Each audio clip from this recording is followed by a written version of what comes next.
Nous voulons ensemble louer le nom du Seigneur. Commençons avec le cantique numéro 26. Numéro 26. Viens au Sauveur, viens encore à lui aujourd'hui.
Amen. Nous sommes encore ensemble, nous entendons encore le numéro 30, le cantique. Numéro 30, Jésus doux maître.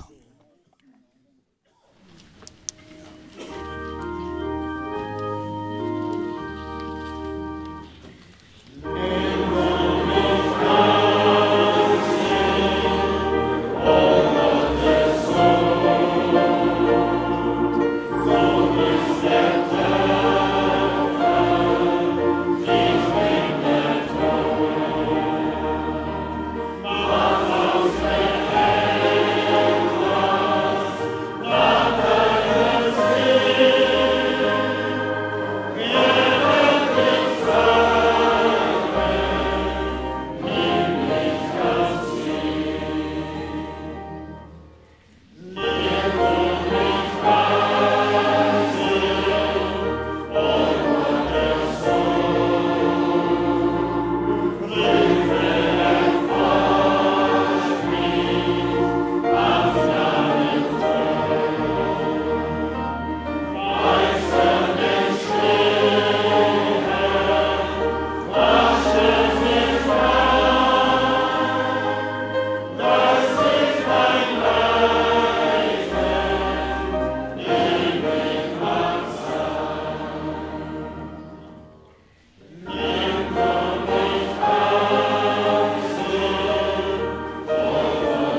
Merci.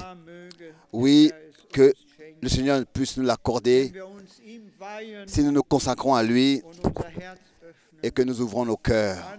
Il peut nous transformer merveilleusement. Il est le potier, nous sommes la pâte. Nous devons seulement venir à lui et lui remettre notre vie. Et il fera de nous un vase glorieux, un vase pour sa gloire et pour son honneur. Avant que le frère Alfred Borg remette la réunion dans la prière au Seigneur, je voudrais lire une parole d'introduction dans l'Épître aux Hébreux, le chapitre 12. Hébreux chapitre 12.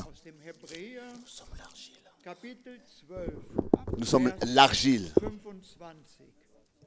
Il est le potier, nous sommes l'argile. Hébreux chapitre 12. Hütet euch, dass ihr den nicht ablehnt, der zu euch redet. Au verset 25.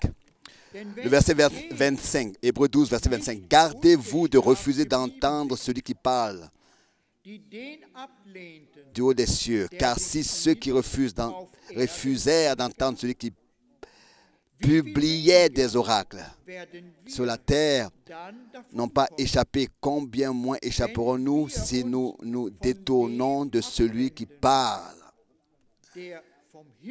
du haut des cieux. Celui dont la voix ébranla alors la terre et qui maintenant a fait cette promesse. Une fois encore, j'ébranlerai non seulement la terre, mais aussi le ciel.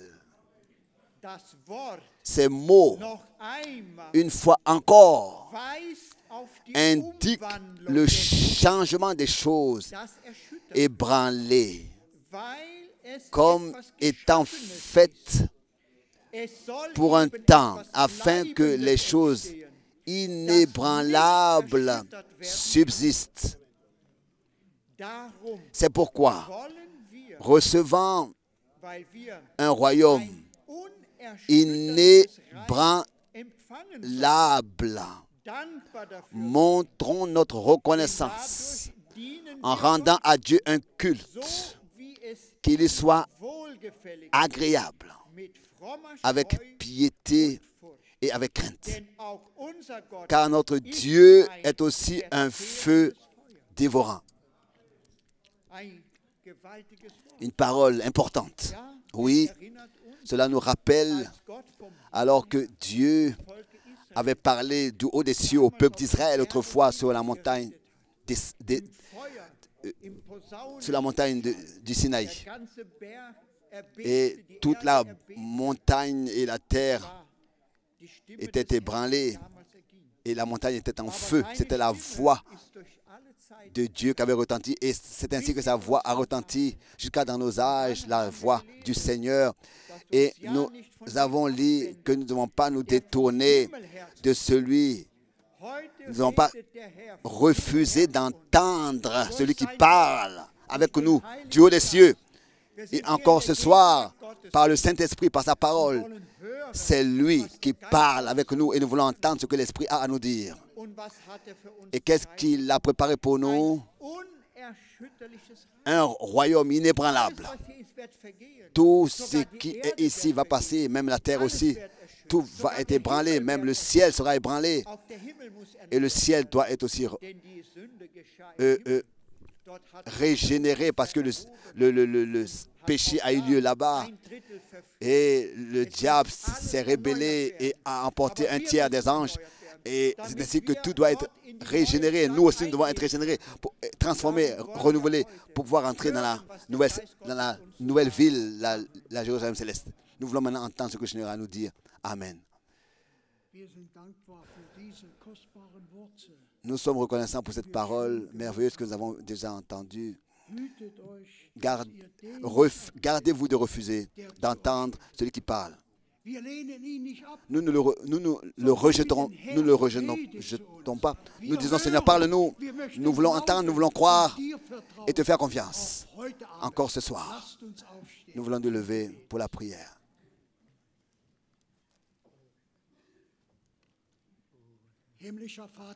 Père céleste, nous te remercions de ce que par cette parole, déjà tu nous as parlé. Encore une fois, Seigneur, que tu puisses ne pas seulement ébranler le ciel, mais la terre aussi, notre cœur, nos cœurs, ébranler nos cœurs, que cela ait lieu ce soir. Nous te remercions pour la grâce que nous avons ce soir d'être ici pour recevoir ce que tu nous as préparé. Nous sommes venus affamés d'entendre ta parole. Nous te demandons, bénis ton serviteur, fortifie-le, pour qu'il puisse ce soir prêcher à ton peuple ta parole. Conduis-le par ton Saint-Esprit et agis, produis en nous la foi, comme le dit les Écritures. Seulement là où il y a de la foi, c'est seulement là que tu peux accomplir tes promesses et confirmer ta parole. Seigneur, nous avons sinon rien à t'apporter. Mais nous le disons, Seigneur, nous croyons ta parole. Nous croyons tes promesses. Nous croyons que ce soir, tu es présent pour manifester ta gloire parmi ton peuple. Seigneur, que la victoire de Golgotha parmi nous soit manifestée. Confirme ta parole. Guéris les malades. Sauve ce qui est perdu. Lie et délie ce qui est lié. Que la victoire de Golgotha soit manifestée, devienne visible parmi nous ce soir. Pour la gloire de ton merveilleux nom. Seigneur, nous te remercions. Nous te remettons cette réunion entre tes mains. Conduis-la par ton esprit. Conduis notre frère. Et bénis ton peuple dans le monde entier qui est connecté, qui écoute. Seigneur, ils n'écoutent pas seulement, ils expérimentent ce que tu fais parmi nous ce soir. Je te remercie, Seigneur, dans le saint nom merveilleux de Jésus-Christ. Amen. Chantons, crois seulement, crois seulement.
Ceci est le jour.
asseoir. Je vais encore rapidement remettre les salutations qui ont été données aussi par des appels téléphoniques. Le docteur Mbilé, le docteur Mwamba de Lumumbashi, le frère Paré, le frère Bob Gardner de la Suisse, le frère Müller du lac de l'Est, le frère Inodi, le frère Ngonga, le frère Adi, le frère Cécile, le frère Chovava, le frère Paul Niagi, le frère Wendel Ellis de Edmonton, et ensuite le frère Christian de la Roumanie et le frère Frédéric de la Belgique. Oui, et encore des frères et sœurs de Auckland, la Nouvelle-Zélande. Bien, mes frères et sœurs, nous sommes de tout notre cœur reconnaissants de ce que, sans être dérangés, nous pouvons nous rassembler et ensemble écouter la parole de Dieu. Nous avons, n'est-ce pas, dans la parole d'introduction déjà entendu en insistant, n'endurcissez pas vos cœurs si aujourd'hui vous entendez sa voix. Oui, n'endurcissez pas vos cœurs. Nous allons venir rapidement parler de ça, mais d'abord, je voudrais saluer tous nos traducteurs, leur remercier, de leur souhaiter les riches bénédictions de Dieu de tout mon cœur. Tous, vous savez comment est-ce que c'est important de traduire directement, simultanément comme ça, dans une autre langue. On n'a pas le temps de réfléchir. On doit simplement tout de suite transporter ça dans l'autre langue. Mais c'est peut-être raison que je ne parle pas vite, mais que je parle lentement pour que tous aient la possibilité de comprendre ce qui est dit et aussi de le traduire. Je voudrais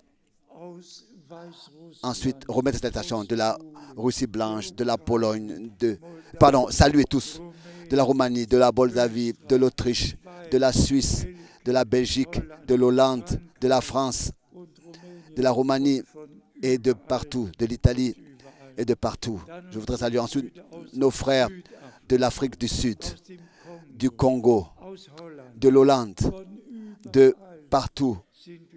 Nous sommes ici aujourd'hui rassemblés pour écouter la parole du Seigneur et nous sommes touchés de ce que Dieu fait maintenant et nous avons, oui, entendu, n'est-ce pas, le compte rendu de ce que le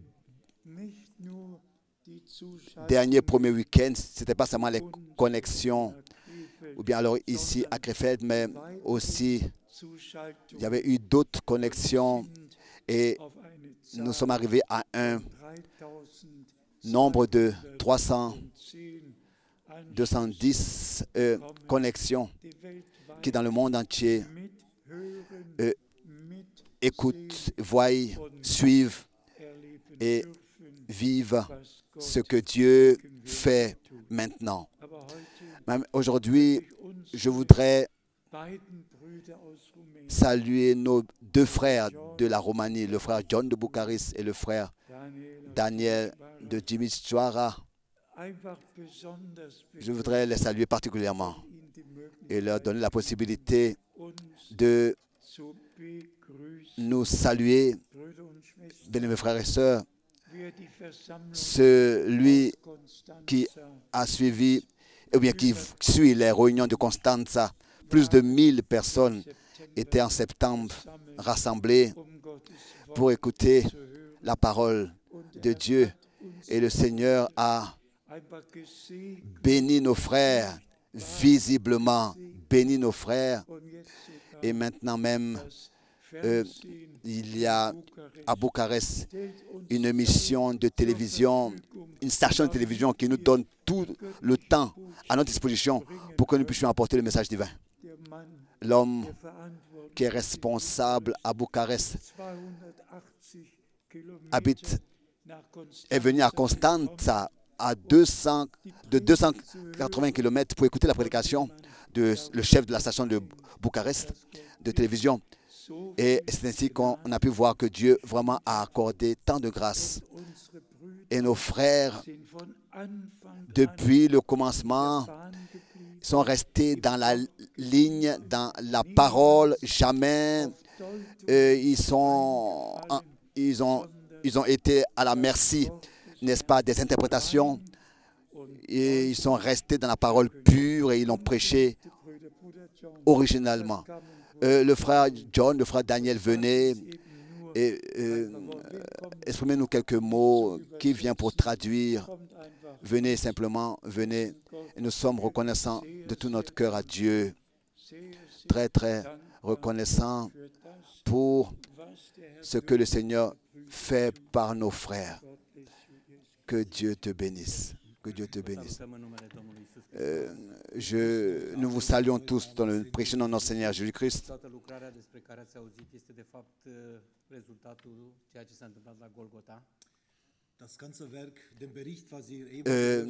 L'exposé que nous venons d'entendre de notre frère est le résultat de Golgotha, en fait. Nous sommes reconnaissants au Seigneur de ce que nous avons part à cette œuvre. Nous sommes seulement là pour que nous puissions être dans la présence de Dieu. Nous voulons vivre la présence de Dieu. Nous souhaitons à tous que quelque chose se passe avec nous. Nous ne devons pas, comme ça, aller comme nous sommes venus, mais que Dieu produise en nous son œuvre. Nous vous saluons tous dans le nom de notre Seigneur Jésus-Christ. Amen. Que Dieu te bénisse. Que Dieu te bénisse. Oui.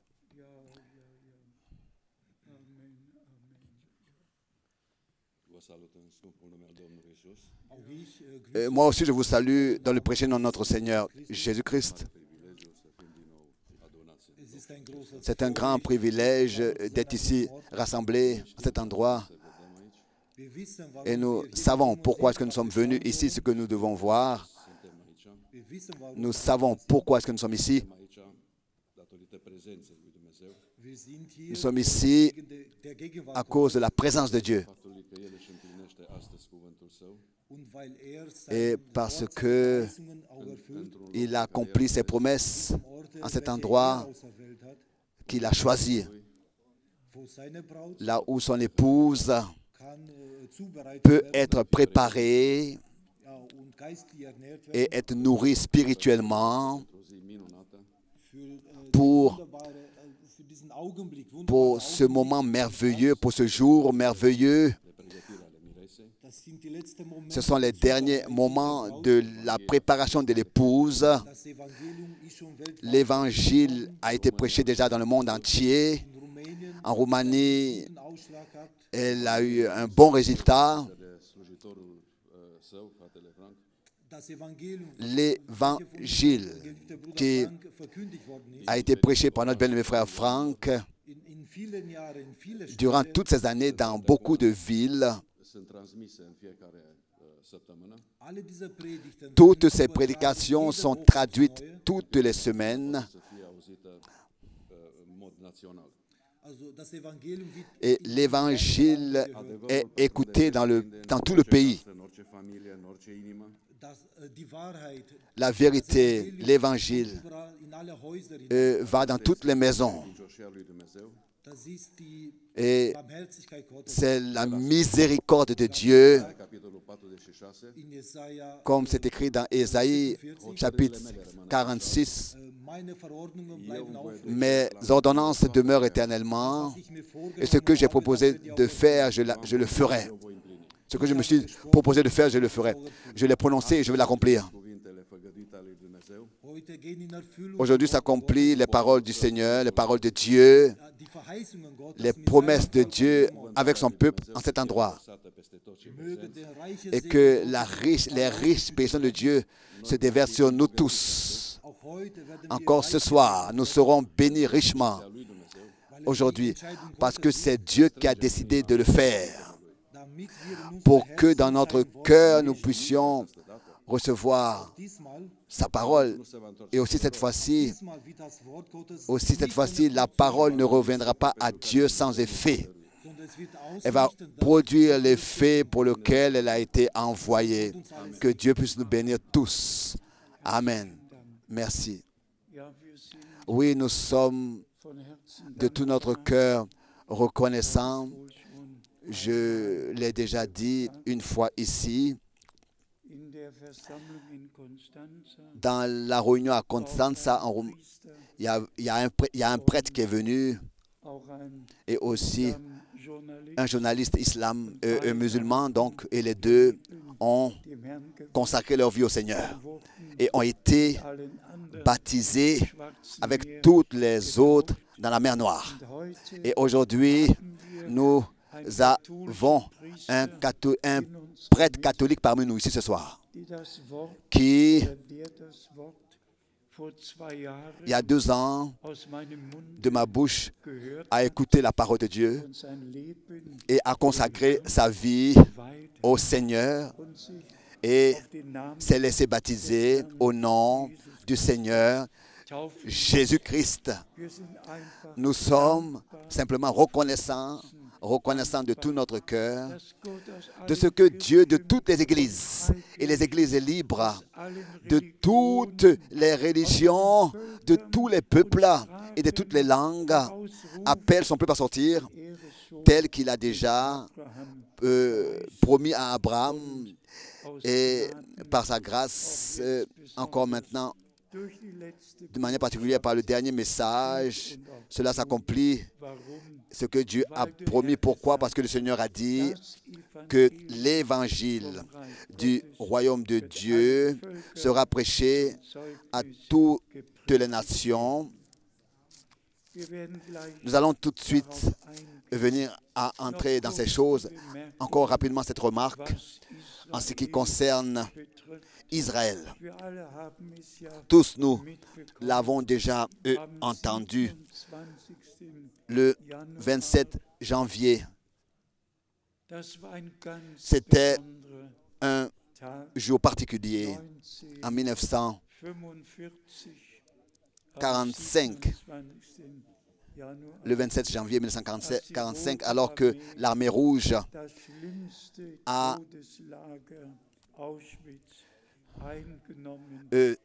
est entrée en possession du camp de concentration le plus terrible, Auschwitz, et a délivré les derniers Juifs. 6 millions n'étaient plus, donc ont perdu leur vie, des pères et des mères, des fils et des filles, des enfants et des grands-parents ont perdu leur vie, ont été massacrés. Je suis reconnaissant à Dieu de tout mon cœur de ce que aussi en ce qui concerne ce point, il a utilisé son prophète pour le 3 décembre me dire que sur l'Allemagne, il n'y a aucune malédiction qui se repose à cause de ce qui a été fait aux Juifs.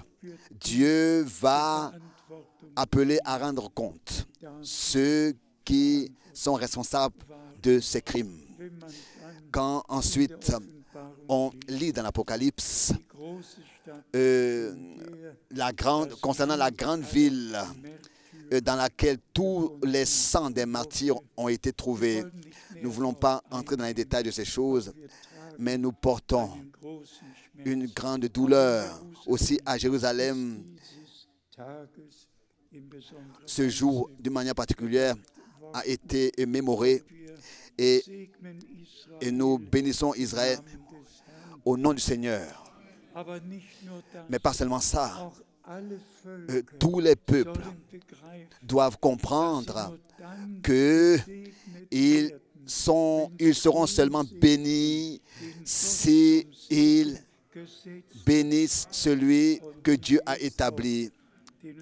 Et encore lors de la dernière visite, je le dis encore entre parenthèses rapidement, C'était qui le prochain homme là à la Maison Blanche?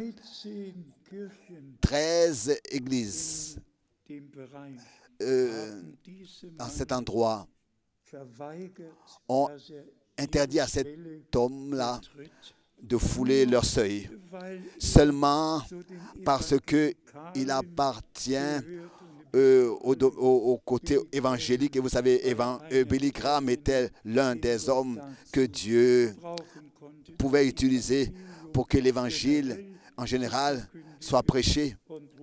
Et frère Branham a été utilisé par Dieu, a pu être utilisé par Dieu pour prêcher le plein évangile, la parole de l'heure. Mais tous ceux qui, n'est-ce pas, appartiennent pas à Rome ou bien quelque part d'autre, mais qui se considéraient comme évangélistes, donc sont en général rejetés. Et alors qu'il a été encore dit que la Bible ne vient pas d'Israël, la Bible vient de la Palestine. Les gens ne savent pas ce qu'ils disent. Ce qui était la Palestine auparavant, le pays des Philistins, c'est-à-dire la ligne de Gaza, 43 km de long et 14 km de large. La ligne de Gaza, c'était la lignée des Philistins, la bande de Gaza. Et on peut le lire, la Palestine, la bande de Gaza, et aussi dans Zacharie. Et l'autre chose, bien mes frères et sœurs, qui me touche toujours, les blasphèmes ne prennent plus fin.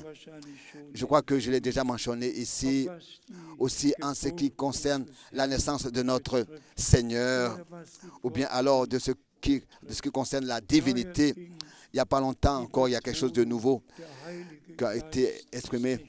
Le Saint-Esprit n'est pas masculin, il est féminin. Et quand ensuite la chef de l'Église évangélique dit que Marie était une femme, mais pas une vierge. Alors qu'est-ce qu'on doit encore dire? Mais où commence le blasphème et où est-ce que ça s'arrête? C'est incompréhensible ce qui se passe sur terre. Et justement, dans un tel temps où vraiment tout est dans un désordre complet, c'est dans ce temps que Dieu nous a révélé sa parole. Et de Genèse 1, de tout notre cœur, nous avons la grâce de croire ce qui est écrit, déjà depuis le commencement de la Bible. Et laissez-moi dire cela, dans la nouvelle brochure, je l'ai mentionné, celui qui ne peut pas croire ce qui est écrit dans le premier livre de la Bible, dans le premier verset de la Bible, ne pourra pas croire non plus ce qui est écrit dans tout le texte jusqu'au dernier chapitre et le dernier verset de la Bible. Et si dans le premier verset de la Bible, il est écrit, au commencement, Dieu créa le ciel et la terre. Alors nous disons tous un amen à une fois. On n'a pas besoin de Mr. Darwin ou bien un Mr. Darwin qui a propagé une théorie de l'évolution. Nous n'en avons pas besoin. Et cela n'arrive pas souvent que je fasse de telles remarques. Mais une fois par jour, je voudrais quand même écouter les nouvelles. Et il y a un jour ou bien un soir où j'étais trop tôt là à écouter les nouvelles. Et dans ces 2-3 minutes-là, en avance, il y a quelqu'un qui parlait et il disait, nous sommes en train de sonder en ce moment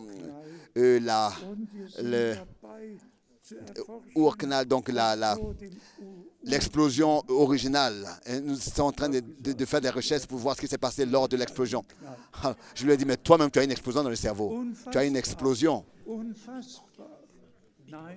le Big Bang, en train d'examiner ce qui s'est passé dans le Big Bang. J'ai dit, mais toi, tu as un Big Bang dans ton cerveau. Il est écrit dans la Bible qu'au commencement, Dieu créa le ciel et la terre. Et tout ce qui est écrit de tout notre cœur, nous pouvons le croire. Pour moi, cette année est aussi une année particulière. Pas seulement pour Israël.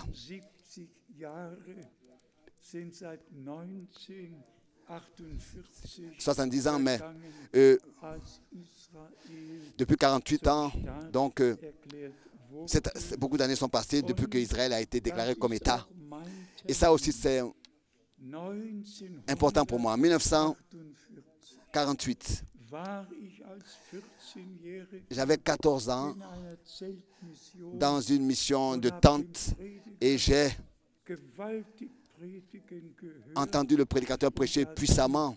Et ensuite, il a appelé à l'autel et tous ceux qui ont accepté Jésus-Christ comme leur sauveur personnel, qui voulaient le faire, devaient venir devant. J'étais l'un des premiers à aller devant. J'avais 14 ans. J'ai pleuré. Je me suis repenti. J'ai demandé au Seigneur de me pardonner. Alors que 70 ans sont passés, depuis 48, depuis que j'ai consacré ma vie au Seigneur en 48. J'avais 14 ans et je suis reconnaissant de ce qu'il a accordé sa grâce jusqu'à aujourd'hui et que dans les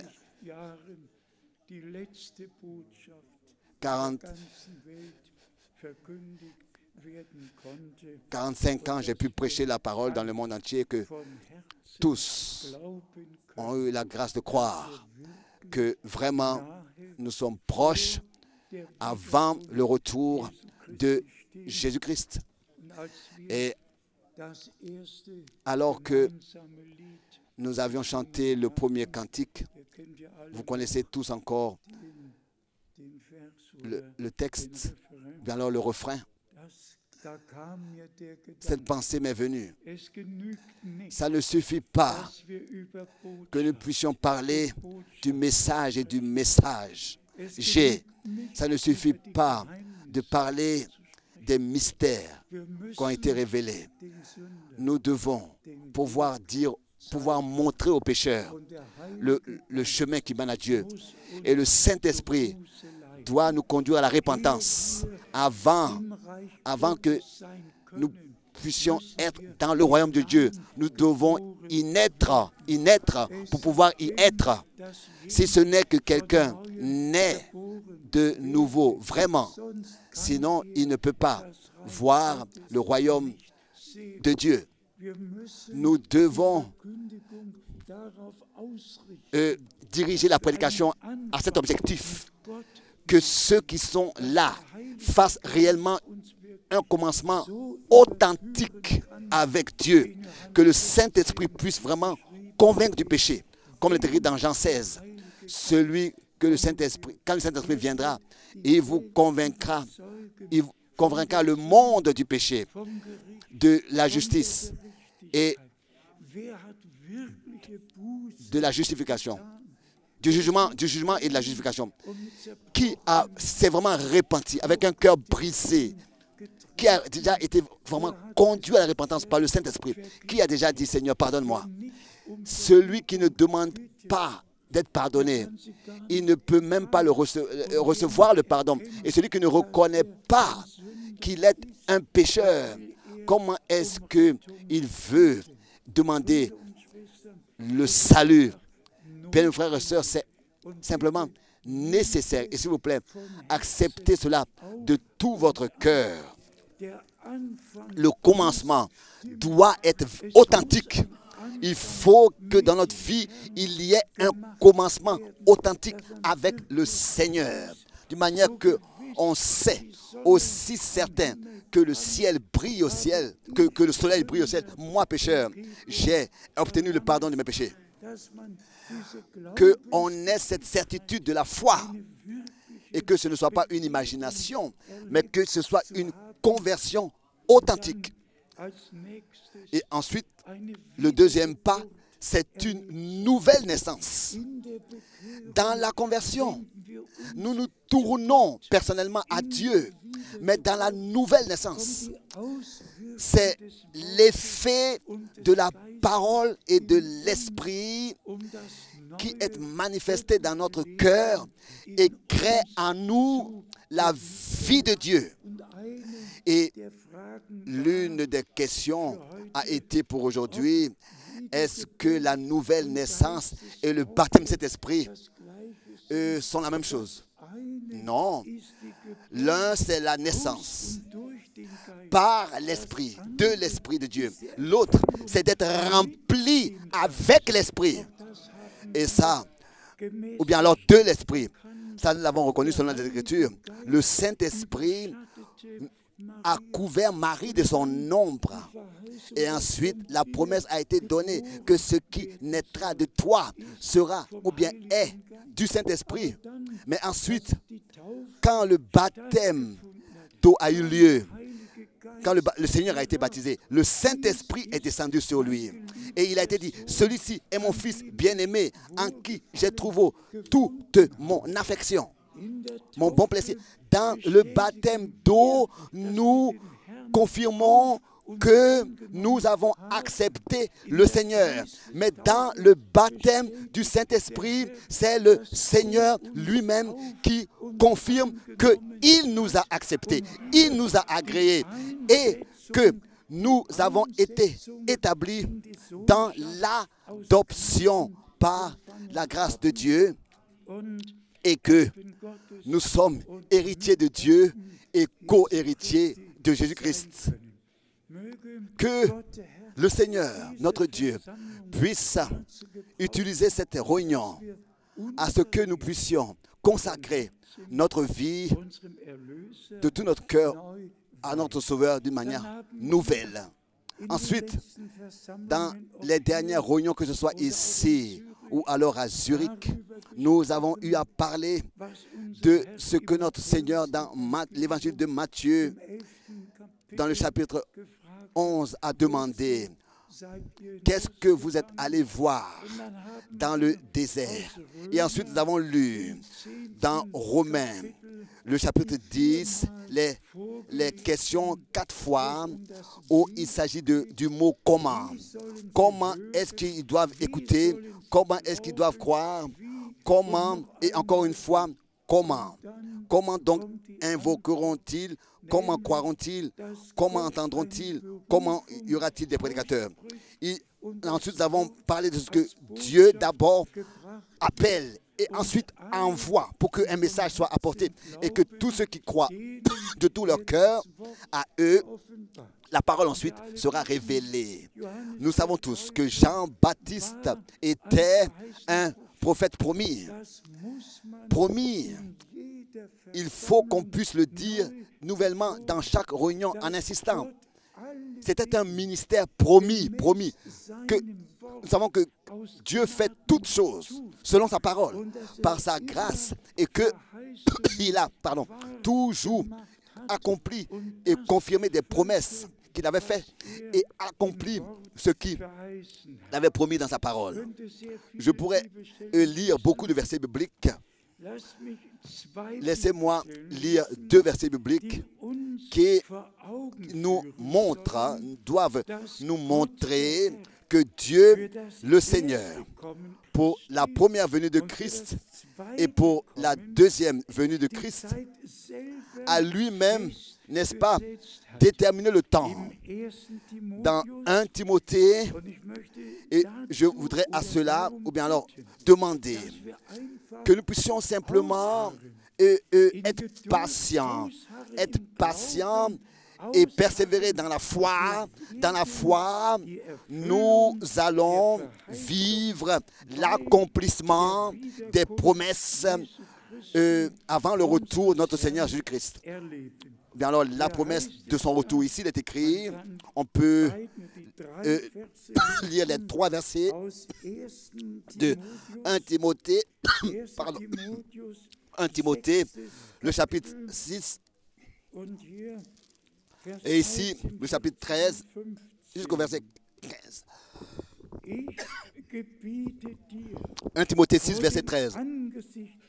Je te recommande devant Dieu qui donne la vie à toutes choses et devant Jésus-Christ, 1 Timothée 6, verset 13, qui fit une belle confession devant Ponce Pilate.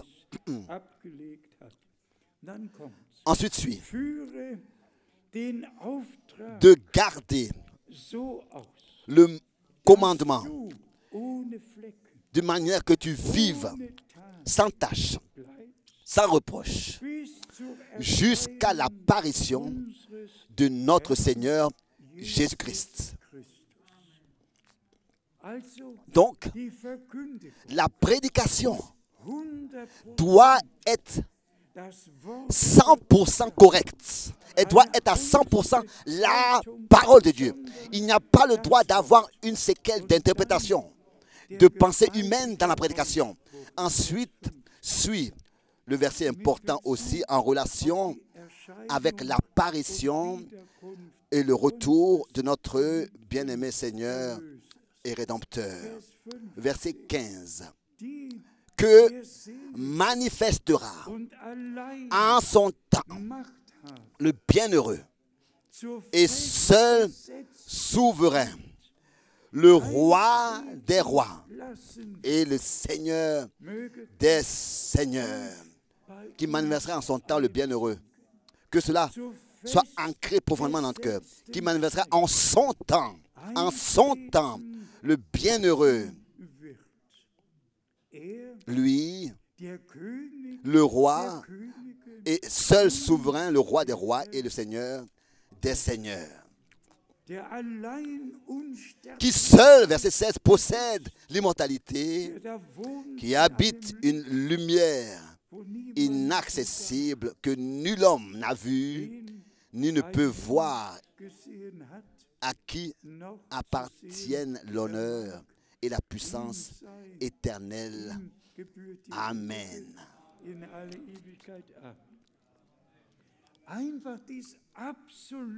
Simplement cet absolu,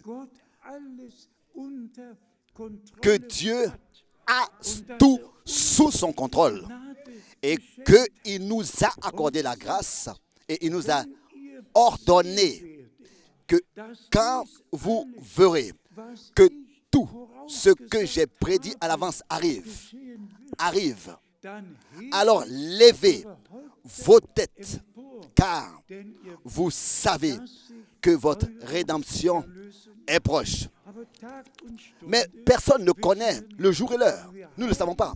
Mais nous avons reconnu le temps, que c'est maintenant l'heure. Nous vivons dans laps de temps dans lequel le Seigneur appelle à sortir, sépare son peuple et prépare son peuple pour le jour glorieux de l'apparition de notre bien-aimé Seigneur et Sauveur par sa grâce. En son temps fixé, en son temps, autrefois, il a envoyé Jean-Baptiste. En son temps, il a, dans notre temps, n'est-ce pas, envoyé son serviteur, le prophète. Car Dieu veille sur sa parole pour l'accomplir. Et alors qu'aujourd'hui, un frère disait, oui, les Juifs attendent encore Élie. C'est dommage de ce que le Seigneur autrefois a dû dire, qu'ils n'ont pas reconnu le jour de la visitation de Dieu. Jean-Baptiste était, n'est-ce pas, cet homme que Dieu avait envoyé, et ils n'ont pas reconnu son ministère, et ils attendent encore jusqu'à aujourd'hui que Élie vienne. Bien mes frères et sœurs, la foi deviendra une révélation seulement si nous reconnaissons la parole de l'heure et reconnaissons ce que Dieu a promis. dans son accomplissement. C'est la même chose aussi ici dans Tite, le premier chapitre. Il a été dit Tite. Ici, à partir du verset 1, il est écrit, Tite, chapitre 1, verset 1.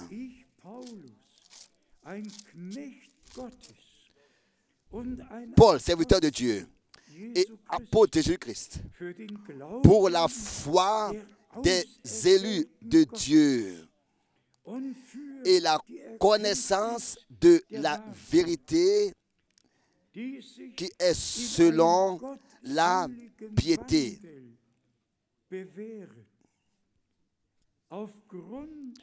lesquels reposent sur l'espérance de la vie éternelle, promise avant tous les siècles, par le Dieu qui ne ment point. Maintenant sur le verset. Promis avant tous les siècles. Depuis les temps, depuis l'éternité, promis depuis l'éternité, par le Dieu qui ne ment point, et qui a manifesté sa parole en son temps. Amen. Verset 3. En son temps. Loué et exalté notre Seigneur. Loué et exalté notre Seigneur. Avant que le temps ait commencé. Avant tous les siècles. Cela veut dire en allemand, promis déjà depuis l'éternité, par le Dieu qui ne ment point, avant que le temps existe. Et quand le temps fut arrivé, Dieu a veillé sur sa parole. Et au temps convenable, en son temps, il a laissé s'accomplir ce qu'il avait, n'est-ce pas, avant même la fondation du monde, fixé. Bien-aimés frères et sœurs, nous devrions tous nouvellement être reconnaissants pour la grâce qui nous a été accordée,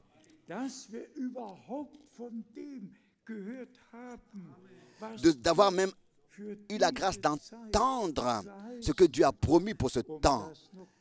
Et encore, pour mentionner cela rapidement, en 1955, frère Branham n'a pas parlé de Malachie, ou bien alors de la parole qui était déterminée pour notre temps. Mais en 55, il a en général comme ça prêché le plein évangile et il a appelé les pécheurs à la repentance et ensuite il a prié pour les malades. Mais ensuite vint l'avril 1962, alors que l'ange de l'Éternel a dû dire à frère Branham, n'entreprends pas le voyage en Suisse, mais retourne à Jeffersonville et emmagasine la nourriture. Je suis reconnaissant à Dieu de tout mon cœur de ce que c'était en avril 62, que cela fut ordonné à frère Branham, alors qu'il a fait les deux remarques sur la nourriture qui doit être emmagasinée. Et que Dieu le Seigneur, au même temps, le 2 avril, a parlé et a donné l'ordre, c'est-à-dire ce qu'il avait fixé avant même la fondation du monde, que la nourriture ne soit pas seulement emmagasinée quelque part à Jeffersonville et ensuite que le monde n'entende pas parler de ça, mais tel que l'homme de Dieu disait, le message ira dans un autre pays. Et cela a eu lieu. Et je montre toujours à ceux qui nous visitent les 800 bandes magnétiques des prédications de frère Branham que dans les années 50 et les années 60, j'ai reçu, donc depuis 58. Pour moi, et je crois pour nous tous, c'est quelque chose d'important, de très important. Frère Branham est aux États-Unis, peut-être 8000 km d'ici, je ne sais pas. Mais le même Dieu peut être partout en même temps. Et en même temps, en avril, là-bas et ici, le même Dieu a parlé. Et nous regardons toutes ces années en arrière dans lesquelles Nous avons, n'est-ce pas, prêché le message de l'heure que cet homme de Dieu a apporté, un prophète, au nom du Seigneur. Il a apparu et personne n'avait un ministère comme lui. Pierre ne l'a pas eu non plus. Paul ne l'a pas eu non plus. Et frère Branham pouvait dire, ici se répète le même ministère que notre Seigneur lui-même avait, se répète alors qu'il marchait ici sur cette terre autrefois et qu'il effectuait son ministère parmi les Juifs et les Samaritains. Et que maintenant le même ministère s'effectue parmi les nations en tant que dernier message, en tant que dernier signe, comme il est écrit dans Jean 5, verset 19. Le Fils ne fait rien de lui-même sans avoir vu ce que le Père fait. Le Fils ne fait rien. C'est ainsi que le Fils fait ce que le Père a fait. D'avoir cette révélation de Dieu, de voir en vision ce que le Père fait. Et nous avons la grâce de reconnaître ce que Dieu a promis et ce qu'il a fait. Et maintenant, nous venons à une pensée très importante, c'est-à-dire, rassemble-moi, mon peuple. Ça devrait être dit dans chaque réunion. Aujourd'hui, il s'agit de ce que le peuple de Dieu soit rassemblé de tous les peuples, les langues et les nations. Et je voudrais pour cela lire cette parole de Deutéronome pour que vous puissiez savoir ce qui est lié à ce commandement. Rassemble-moi, mon peuple. À quoi était lié ce commandement, cet ordre, et à quoi est lié aujourd'hui encore ce commandement, cet ordre. Deutéronome, chapitre 4. Deutéronome, chapitre 4. Ici, nous lisons verset 10. Deutéronome, chapitre 4, verset 10. Souviens-toi. Oui, souviens-toi du jour où tu te présentas devant l'Éternel, ton Dieu, à Horeb, lorsque l'Éternel me dit, assemble auprès de moi le peuple. Je veux leur faire entendre mes paroles. Bien-aimés frères et sœurs, c'est simplement important. Je ne lis pas maintenant de Exode 19 ou bien Exode 20. Je lis de Deutéronome le chapitre 4. Ici, Dieu le Seigneur lui-même, par son prophète, se réfère à ce qu'il a dit dans Deutéronome, lors de l'Exode, lors de la loi qui a été donnée, ce qu'il avait dit en donnant la loi.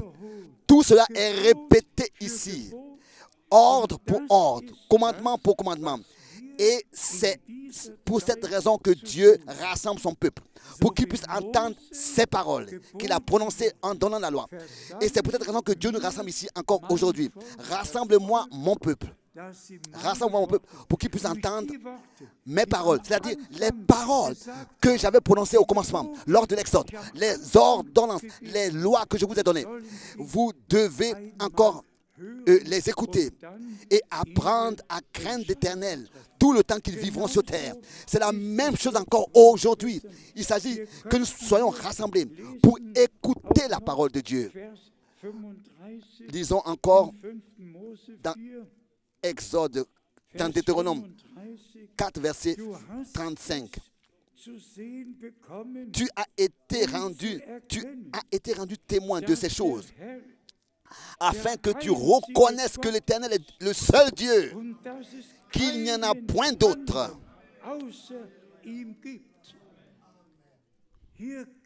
Ici, Moïse retourne au commencement et écoute la voix du Dieu vivant et transmet au peuple ce qu'il a entendu. Ensuite, le verset 36, du ciel, il t'a fait entendre sa voix. Ici, le mot voix, sa voix. Il t'a fait entendre du ciel sa voix. Le verset 36 de Deutéronome 4. Pour t'instruire, réfléchissez bien pour un moment, s'il vous plaît. Dieu le Seigneur descend avec un feu, en feu, et fait entendre sa voix retentissante, puissante. Et tout le peuple a entendu de ses oreilles naturelles la voix de Dieu. Et ensuite, nous lisons ici encore le verset 36. Du ciel, il t'a fait entendre sa voix. Le feu était ici sur cette terre, sur la montagne de Sion. Le Seigneur, mais sa voix fut entendue du ciel. Dieu est présent, il est en même temps au ciel et sur terre. Il était descendu sur la montagne, mais sa voix fut entendue du ciel pour t'instruire. Et sur la terre, il t'a fait voir son grand feu et tu as entendu ses oreilles du milieu du feu. Et pardon, tu as entendu ces paroles du milieu du feu. Et celui qui continue à lire à partir du verset 37. Mais allons directement au chapitre 5. Ici, au chapitre 5, tout est répété.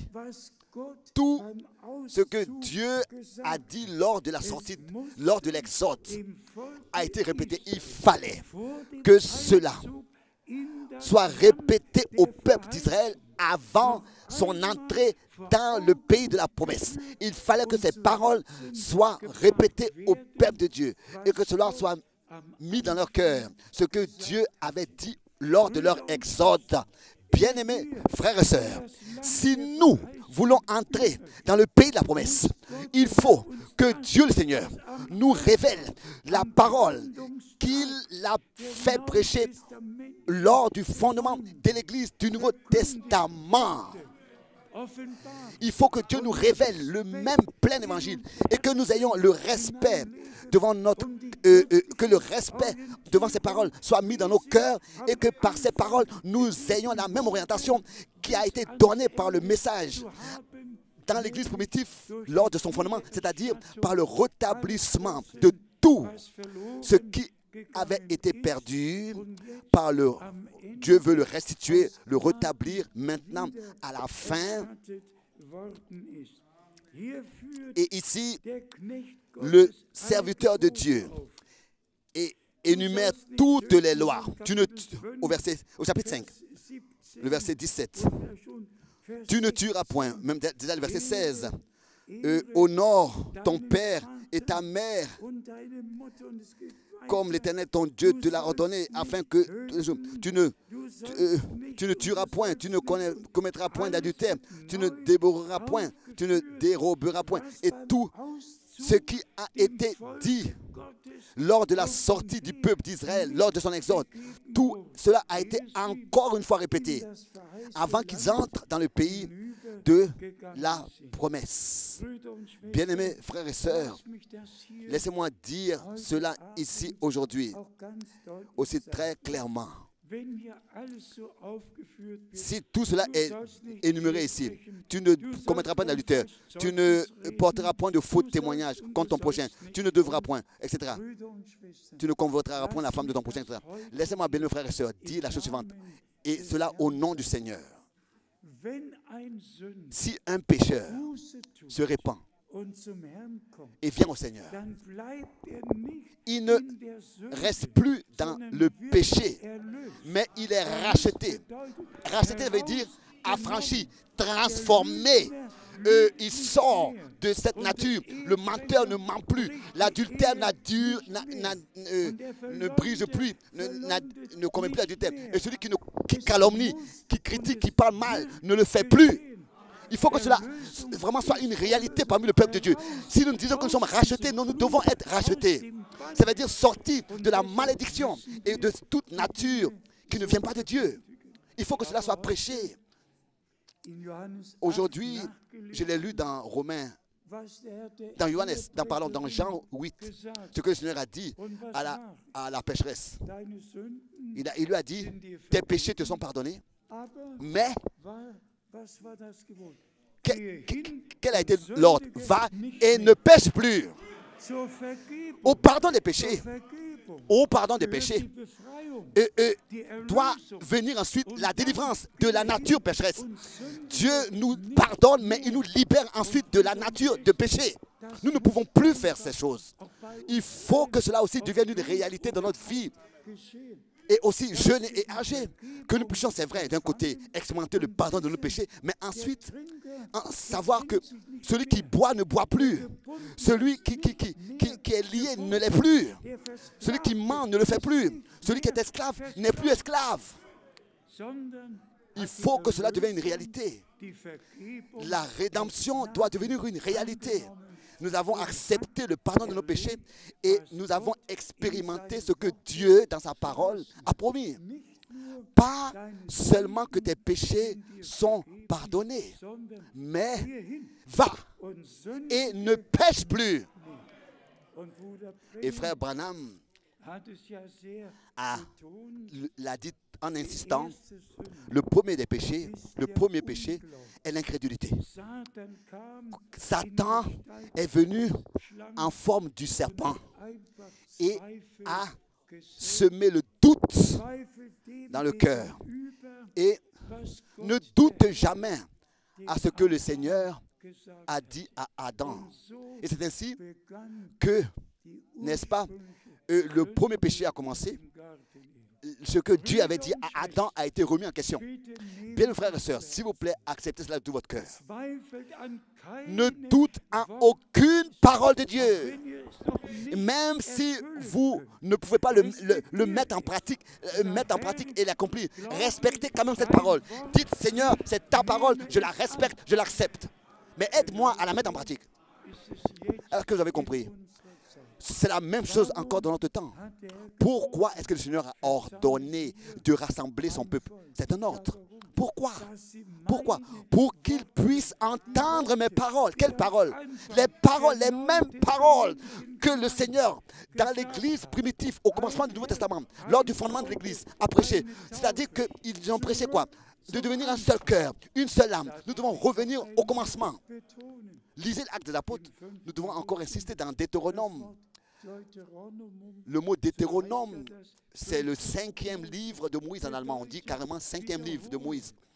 Et cela, Deutéronome, c'est-à-dire, ça veut dire en fait répéter. Deutéronome, c'est répéter, répétition.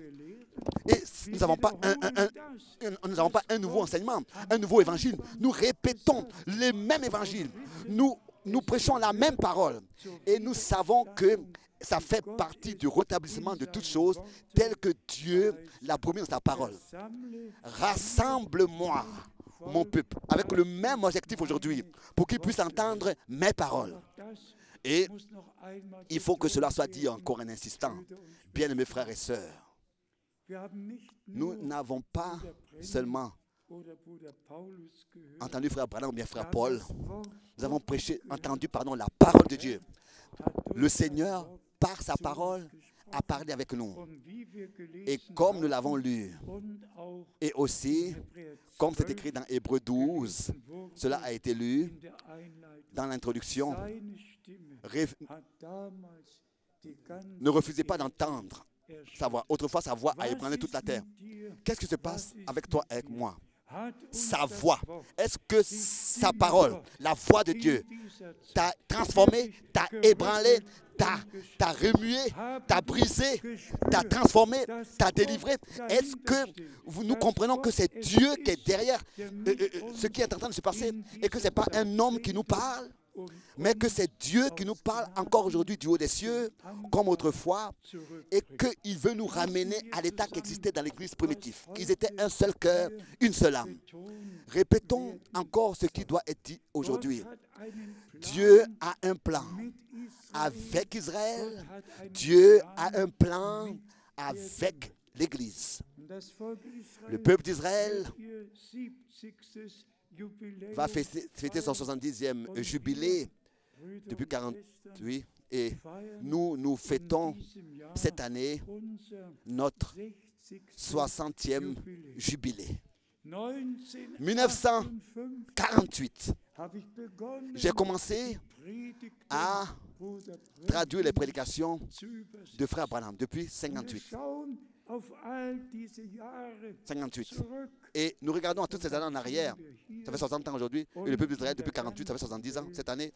Et dans le monde entier, Dieu a accordé sa grâce à ce que son peuple puisse se rassembler ensemble, pas seulement ici, mais par exemple à la République du Congo, 3000, 4000, et là-bas, il y a des grandes assemblées.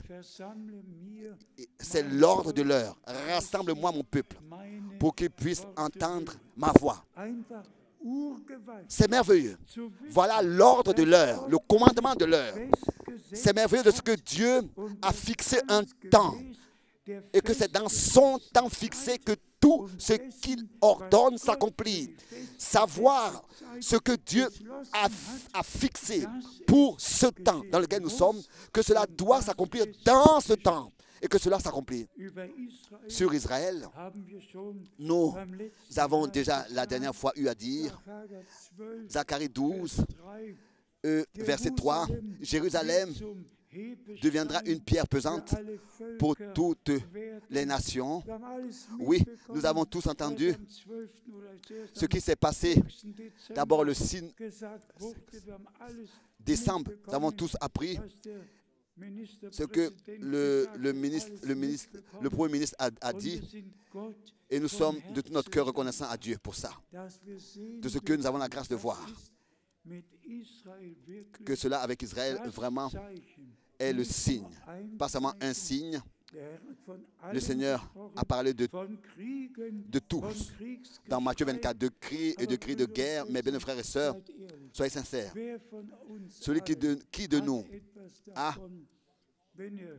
À quoi est-ce que ça sert à quelqu'un de nous d'entendre que le 2 février 1943, il y a eu Stalingrad et 800 ont perdu leur vie. Ou bien alors, si on entend parler de la politique, à quoi est-ce que ça sert? À qui est-ce que ça sert? Mais quand nous parlons d'Israël, nous entendons des nouvelles sur Israël, alors nos oreilles s'ouvrent, notre cœur est touché. Parce que le même Seigneur a dit, après qu'il y a eu des guerres, des cris de guerre, des temps de disette, après d'avoir parlé de tout cela, il a dit, quand vous verrez que le figuier devient tendre et qu'il reçoit une nouvelle vie, alors vous savez que cette génération ne passera pas jusqu'à que tout cela arrive, ce qui est écrit. Et le Seigneur appelle son peuple ensemble, à se rassembler. Il ouvre notre intelligence pour l'accomplissement des Écritures. Car ça, c'est ce que Dieu, n'est-ce pas, dans beaucoup de prophéties, dans l'Ancien Testament, avait fixé quand il rassemblera son peuple d'Israël de tous les peuples et qu'il les ramènera dans leur pays. Alors, le retour du Seigneur est proche. Et c'est ainsi que nous avons la grâce de voir toutes ces choses, d'entendre toutes ces choses. Et disons encore une fois, que ce soit pour moi ou bien pour nous, 70 ans, depuis 1948, ou bien alors 60 ans, depuis 1958, ou bien alors 55 ans, depuis 1962, on peut, n'est-ce pas, revenir à plusieurs dates et dire, oh Dieu, comme plein de grâce tu es, en ton temps, au temps convenable, en ton temps, tu as veillé sur ta parole pour l'accomplir. Et tu nous as accordé la grâce de reconnaître le jour et l'heure. Et j'aimerais encore dire cela. La grâce que nous avons de voir la place du ministère de Frère Branham dans la Bible, dans les Écritures, c'est une grâce. Et d'avoir compris l'objectif de ce ministère et de comprendre de quoi il s'agit. Pas pour inventer une nouvelle direction de foi ou bien appeler à l'existence des doctrines, des nouvelles doctrines, mais justement pour que notre direction puisse être de nouveau celle qui existait au commencement, dans l'Église primitive. Car notre Seigneur est l'alpha et l'oméga. Il est le premier et le dernier. Et comme souvent nous avons eu à le dire, la première prédication et la dernière doivent être semblables. Le premier baptême et le dernier doivent être semblables. Tout doit être semblable. Tout de la part de Dieu lui-même doit être rétabli dans l'état primitif. Et nous aussi, en tant qu'individus, nous croyants, nous devons être rétablis dans l'état primitif. Chacun individuellement doit être rétabli. Et encore cette remarque, si je dois la faire parce que on m'a parlé de ça, nous croyons en cet endroit comme Dieu aussi pour le couple a déterminé, pour le mariage. Nous ne jugeons aucun homme. Nous ne discriminons personne. Mais pour les croyants, existe l'ordre divin. Que chaque femme est son mari et que chaque mari est sa femme. Je le dis à cause de la débauche, dit Paul. Ça, c'est l'ordre de Dieu depuis le commencement, depuis même 6000 ans. Et cela est valable pour l'Église du Dieu vivant. Et que chacun trouve sa place dans la présence de Dieu. Et que chacun ait un amen entier dans son cœur pour ce que Dieu, dans sa parole, a à lui dire.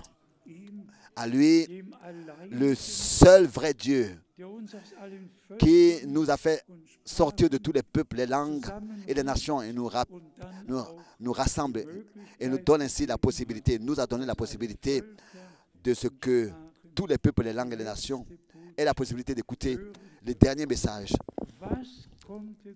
Qu'est-ce que Dieu pouvait encore faire de plus que ça?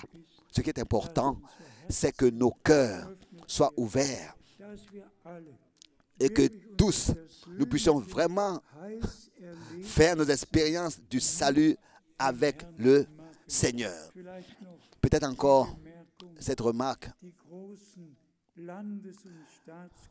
Les grandes églises d'État, etc., enseignent que par l'aspersion sur le front, le bébé naît de nouveau, est né de nouveau et est dans le royaume de Dieu et reçoit la vie éternelle par l'aspersion de l'eau sur son front. Et c'est peut-être raison que depuis le commencement, aussi, même au commencement de la Réformation, ils ont exprimé la malédiction sur tous ceux qui se sont laissés rebaptiser d'eau. Les rebaptisés, pour cette raison, ont été maudits par l'Église parce que l'Église a enseigné que par le baptême, qui pour eux est une aspersion sur le front, ils ont reçu le salut, le pardon de leurs péchés et la vie éternelle. Tout cela a été accordé par le baptême, par l'aspersion à ce nouveau-né. Et c'est ainsi que les protestants qui ont rejeté, n'est-ce pas? C'est les protestants qu'ils ont interdit aux protestants de se refaire rebaptiser. Chaque église devait accepter que le baptême au nom de Jésus-Christ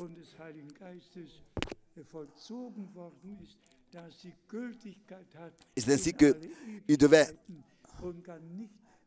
prêché que le baptême de notre Jésus-Christ est valable éternellement et que ceux qui se laissaient rebaptiser ont été maudits par l'Église catholique. Que Dieu, quelle grâce Dieu nous a faite. Ce n'est pas par une pratique religieuse d'un prêtre, mais la vie éternelle, nous la recevons par l'action de Dieu, du Saint-Esprit dans notre cœur, pas par une pratique religieuse humaine. C'est ainsi que nous avons écrit que celui qui croit et que se laisse baptiser, nous avons lu, pardon, sera sauvé. Le baptême confirme que nous croyons, mais pas que quelqu'un à notre place croit. Non, mais qu'est-ce qu'il croit? Non, je ne sais pas, frères et sœurs, ce que cela signifie pour vous, mais nous avons écrit un nouveau manuscrit et nous avons montré ce qui s'est passé dans le déroulement de l'histoire de l'Église, par les dogmes, etc., tout ce qui a été prêché. Bien, mes frères et sœurs, quelle grâce Dieu nous a accordé, de ce que nous ayons reconnu la promesse pour cette heure. Nous ayons accepté et reconnu que ce n'est pas un prophète qui a parlé, mais c'est Dieu qui, par sa parole, nous a parlé à tous et que nous avons accepté la parole de Dieu comme nous l'avons entendu. Et en insistant, aujourd'hui, si vous entendez sa voix, aujourd'hui, nous écoutons sa voix par sa sainte et précieuse parole. Et ça, c'est le moment dans lequel nous ne devons pas fermer nos cœurs, mais nous devons les ouvrir devant la face de Dieu, écouter dans la foi, accepter et que cela nous soit révélé par le Seigneur lui-même, à chacun individuellement, et que nous fassions nos expériences personnelles du salut avec Dieu, par la grâce de Dieu, avec notre Dieu, que nous les ayons et que nous les ayons avec Dieu. Bien, frères et sœurs, je ne veux pas seulement avoir prêché, pas seulement toute ma vie avoir, n'est-ce pas, placé ma vie dans le ministère du Seigneur. Je veux que tous, par la grâce de Dieu, vous preniez part à l'enlèvement. Que tous puissent expérimenter une repentance, une conversion authentique, une nouvelle naissance. Acceptez et recevez la certitude de votre foi, que vos péchés sont pardonnés. Il faut croire à ça, être certain de ça et avoir reçu la vie de Dieu. Et que par le baptême d'eau, nous confirmons de notre part le pardon de notre péché que nous croyons. Et par le baptême de cet esprit, Dieu lui confirme qu'il nous a agréé. À notre Dieu soit l'honneur, la gloire et l'adoration. Rassemble-moi, mon peuple. S'il vous plaît, ne l'oubliez pas. Dans Deutéronome, cela est répété. Ce qui est écrit dans Exode, lors de l'Exode, dans le chapitre 19 et le chapitre 20, quand la loi a été donnée, cela est répété dans Deutéronome, avant que le peuple entre dans le pays de la promesse. C'est la même chose encore maintenant avec nous qui est arrivé. Rassemble-moi, mon peuple, pour qu'ils puissent entendre mes paroles que j'ai fait prêcher au commencement de l'Église primitive du Nouveau Testament. Ces paroles-là sont encore valables aujourd'hui, comme le message divin devant la face de Dieu. Ce même message doit être prêché. Rassemble-moi, mon peuple, pour qu'ils puissent entendre mes paroles. Rassemble-moi, mon peuple, et n'endurcissez pas vos cœurs, mais ayez un amen entier dans vos cœurs pour la sainte et précieuse parole de Dieu. À lui, notre Seigneur et notre Rédempteur, notre Sauveur, soit la reconnaissance de tout notre cœur. Et ensemble, nous allons vivre la puissance du sang qui a coulé pour nous. Nous allons louer la puissance du sang. Et ensemble, nous allons remercier Dieu pour sa sainte et précieuse parole. ensemble, nous allons, n'est-ce pas, expérimenter ce que Dieu a promis. S'il vous plaît, restez attachés à cela. Dieu fait tout au temps convenable et qu'il a donné il a envoyé son prophète dans notre temps. Cela est un signe que nous sommes la dernière génération avant le retour de Jésus-Christ. C'est ainsi que la sortie du peuple de Dieu, sa préparation, précède, n'est-ce pas, le retour de Jésus-Christ. En notre Seigneur soit la gloire et l'adoration dans le saint nom de Jésus-Christ. Amen. Levons-nous, chantons comme déjà dans le cœur, tel que je suis, sans rien de moi, parce que je veux.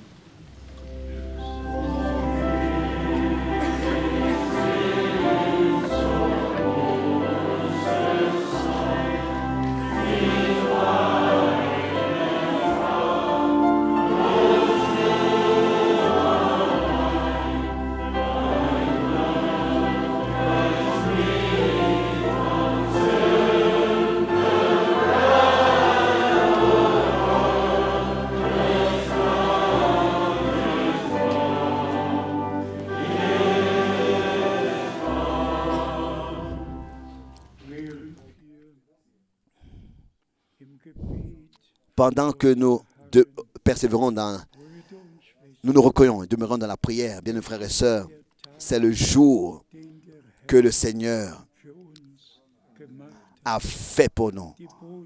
Le message qu'il a envoyé en son temps, avant que le temps fixé du retour de notre Seigneur Jésus-Christ ait lieu. Il fallait que Dieu le Seigneur, et c'est ainsi qu'il a envoyé son prophète. Et comme il est écrit dans Actes des Apôtres, le chapitre 3, à partir du verset 19, à lui, notre Rédempteur, le ciel et la terre devaient le recevoir jusqu'au temps du rétablissement de tout ce que Dieu, par la bouche de son saint prophète, avait fait annoncer à l'avance depuis le commencement. Des hommes de Dieu se sont tenus sous la directe conduite et inspiration du Saint-Esprit et ont prêché ce qui appartenait au dessein du salut de Dieu. Et Dieu le Seigneur nous a accordé la grâce maintenant de vivre, d'entendre, et venons encore une fois à Matthieu 11 et Romains 10. Pour quelle raison êtes-vous allés dans le désert? Qu'est-ce que vous vouliez voir? Qui est-ce que vous vouliez entendre? De quoi il s'agissait? Et ensuite, la réponse. Un homme, plus qu'un prophète, car il avait la grâce de présenter notre Rédempteur et de dire, voici l'agneau de Dieu qui ôte le péché du monde. Croyez maintenant, aussi tous les jeunes, tous ceux qui sont ici pour la première fois aujourd'hui, que ce soit de la Russie blanche, ou bien de la Pologne, ou bien de la Roumanie, ou bien d'autres pays, tous ceux qui sont là aujourd'hui pour la première fois et qui écoutent la parole dans cet endroit. Vous êtes ici venus pour un objectif, pas pour entendre un homme, mais pour écouter la parole vivante, telle qu'elle a été prêchée au commencement. maintenant, avant le retour du Seigneur encore, l'entendre. Et je voudrais aujourd'hui ne pas terminer la réunion sans demander, est-ce qu'il y en a parmi nous qui n'ont pas encore la certitude de leur salut, qui n'ont pas encore expérimenté la réconciliation avec Dieu, la rédemption, le pardon dans la foi, n'ont pas encore accepté, expérimenté. Et bien-aimés frères et sœurs, et bien-aimés amis, il est encore écrit, celui qui invoque le nom du Seigneur sera sauvé. Pas une pratique religieuse, mais comment est-ce que quelqu'un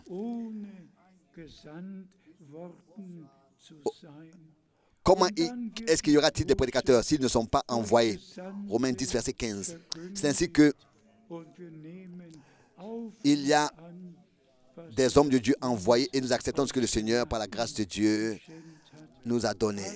Tous ceux qui n'ont pas encore la certitude de leur salut et qui ne peuvent pas encore témoigner ce jour et ce jour, là-bas et là, j'ai expérimenté ma conversion, la repentance devant le Seigneur.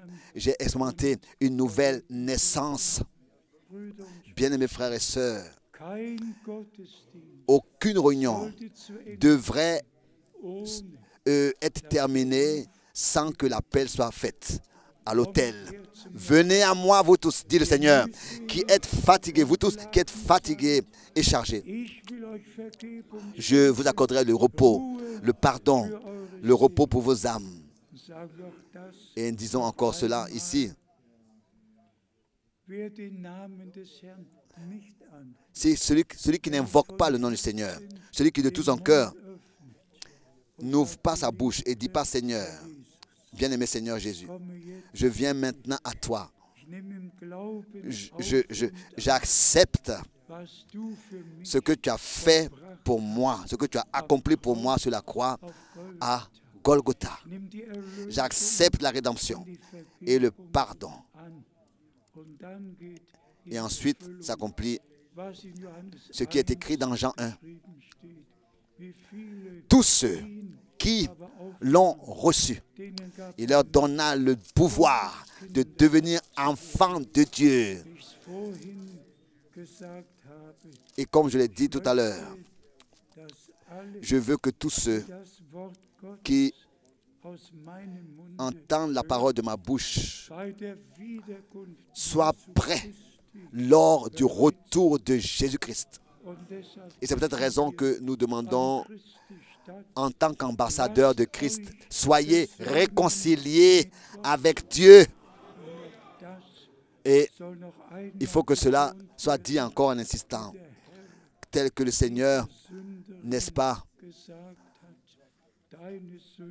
a dit à cette pécheresse, tes péchés te sont pardonnés. Va,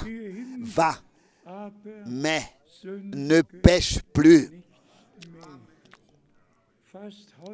Aujourd'hui, prenez la décision, par la grâce de Dieu, de consacrer votre vie au Seigneur. Pas une conversion et ensuite continuer à marcher dans ses propres voies.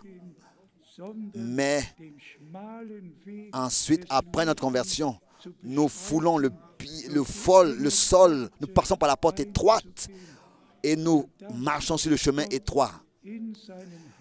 Et nous croyons ce que Dieu a fixé dans son dessein de salut et nous a accordé.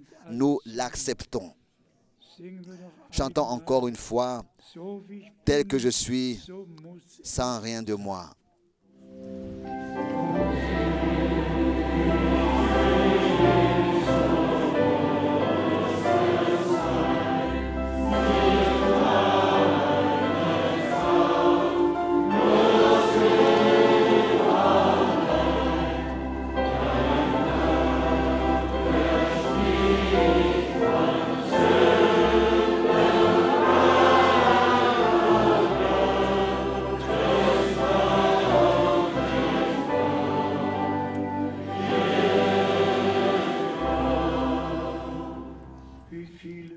Combien veulent répondre à l'appel?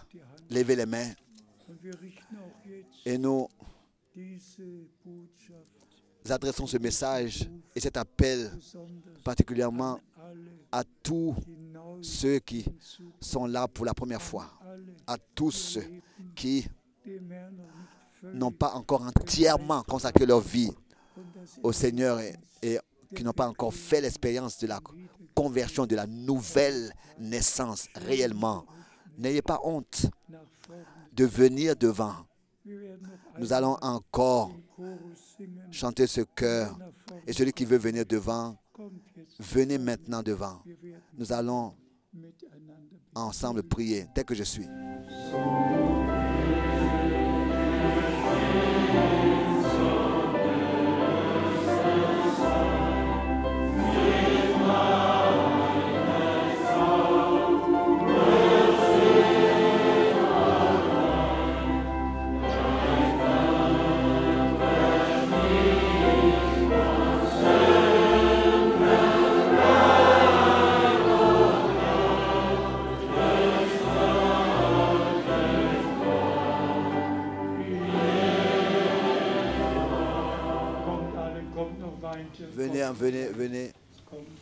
Venez, oui, venez. Oui, merci. Merci, venez. Encore une fois, chantons tel que je suis. Venez, nous allons ensemble prier les uns pour les autres. Ensemble.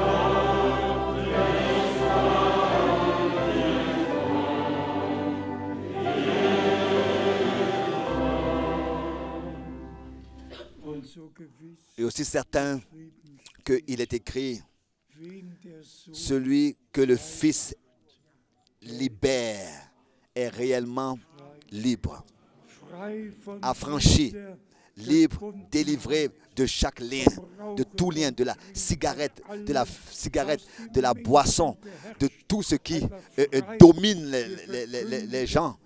Une délivrance totale. Nous prêchons tout le conseil du salut de notre Dieu, le pardon, la délivrance et le plein salut dans le Saint-Nom de Jésus-Christ, notre Seigneur.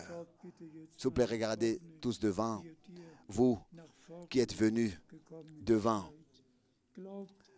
Croyez-vous de tout votre cœur que notre Rédempteur sur la croix à Golgotha est mort pour nous, a versé son sang et que le pardon par la grâce de Dieu nous a été accordé? Est-ce que vous pouvez, chacun de vous, croire cela? Dites Amen. Amen. Amen. Tous ont crié Amen. Croyez maintenant et priez pour le pardon de vos péchés. Et nous prions maintenant ensemble. Bien-aimé Seigneur, nous venons devant le trône de ta grâce, dans le saint nom de Jésus-Christ, notre Seigneur. Priez tous. Tous invoquez le nom du Seigneur. Invoquez le nom du Seigneur. Ouvrez vos bouches. Demandez le pardon de vos péchés. Et la délivrance. Et la grâce. Oh, bien-aimé Seigneur. Que cela ait lieu ce soir. Que cela ait lieu ce soir. Réellement. Que tous soient délivrés. Soient rachetés. Reçoivent le rachat. La délivrance. Accorde-le dans la réalité, oh Dieu. Oh, fais grâce. Sauve, délivre, guéris. Je te remercie. Je te remercie, bien-aimé Seigneur, de ce que tu es présent et que tu as sauvé, tu as délivré et tu as guéri. À toi, le Dieu Tout-Puissant, nous te disons merci. Nous te disons merci de tout notre cœur. et de toute notre âme. Alléluia. Alléluia. Alléluia. Alléluia. Alléluia. Loué et exalté. Donc dès maintenant, vous n'allez plus vivre dans les vieilles habitudes, dans les vieux liens. Mais croyez à ce qui s'est passé ce soir. Être racheté, c'est-à-dire être sorti de la condition dans laquelle on était et expérimenter de Dieu une nouvelle naissance, être réellement délivré de notre nature et de nos liens, qui veut expérimenter une délivrance. Regardez, oh, regardez les mains, regardez beaucoup. Oh Dieu, prions.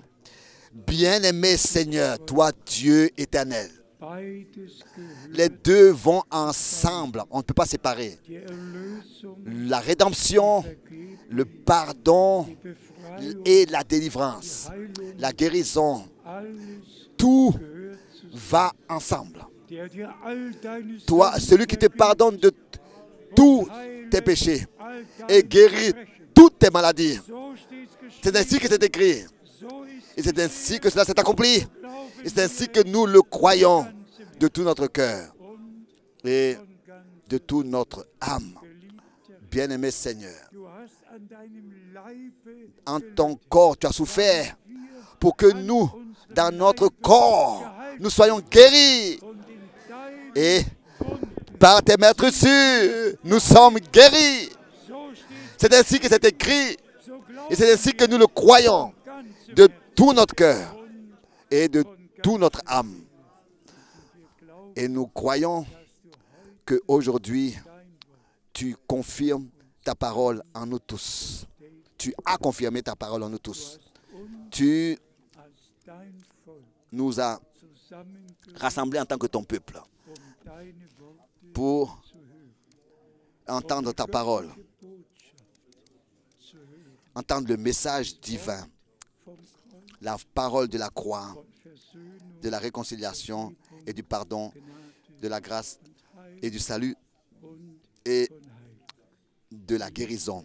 Bien-aimé Seigneur, je te remercie de ce qu'aujourd'hui, de grandes choses se sont passées et que tu as accordé ta grâce et que tu as accompli ta parole. Bien-aimé Seigneur, et j'ose le dire que tous ceux qui maintenant croient que ton retour aura lieu en ton temps, et que ce temps est déjà fixé, et qu'ils croient que tu as envoyé ton prophète aussi en ton temps, avant le retour de Jésus-Christ, et que maintenant le peuple de Dieu est rassemblé, est appelé à se rassembler pour écouter le dernier message, la parole, la même parole qui a été prêchée au commencement de l'Église. La même parole est prêchée et entendue aujourd'hui et dans l'obéissance est mise en pratique. Bien-aimé Seigneur, je te demande pour moi et pour nous tous que nous soyons des enfants de Dieu qui sont obéissants, qui de tout leur cœur croient et sont obéissants et mettent en pratique ce que tu nous ordonnes dans ta parole. Pas comme une obligation, mais la vie en nous nous lie avec toi, Seigneur, avec chaque parole et avec tout ce que tu fais dans le présent. Oui, encore une fois, nous pouvons le dire. Louez, dites-le ensemble. Loue, dites-le tous. Loue l'Éternel, mon âme, et que tout ce qui est en moi loue son Saint-Nom. Oui, qui a pardonné tous mes péchés et qui m'a guéri de toutes mes maladies. Acceptez-le. Le psaume 103, acceptez-le. C'est une réalité. Il t'a guéri de toutes tes maladies et il a sauvé ton âme de la fosse. Alléluia. Qui nous couronne de grâce et de miséricorde. Alléluia. Vous pouvez maintenant repartir en paix à vos places. Et nous allons demander encore à notre chef de chant s'il a encore un cantique que nous allons entendre. Que Dieu le Seigneur vous bénisse et soit avec vous. Alléluia. Alléluia. À notre Seigneur. Vous pouvez vous asseoir encore. Et nous demandons que la chorale nous chante un cantique encore.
Pendant que nous chantons ce chœur, bientôt, je demande au frère Oleg de venir et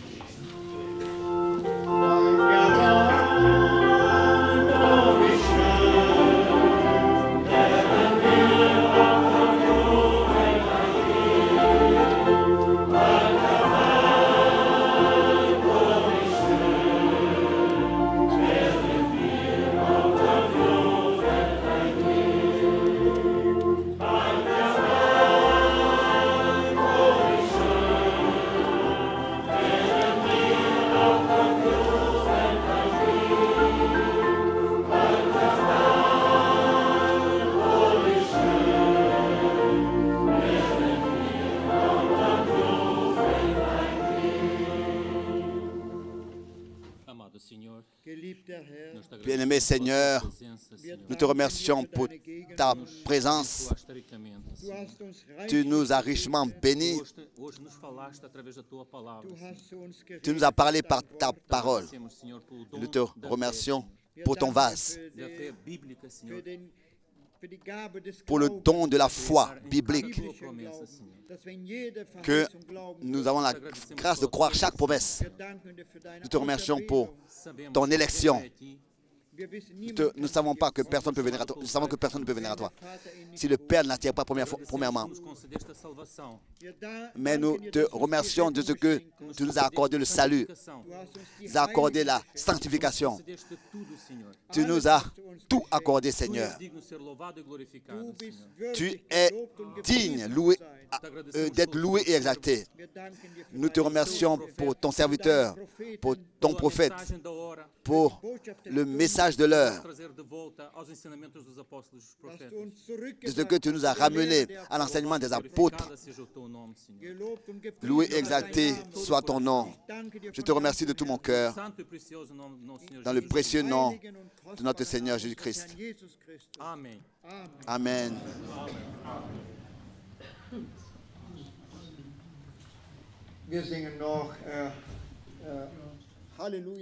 Alléluia soit glorifié. Alléluia,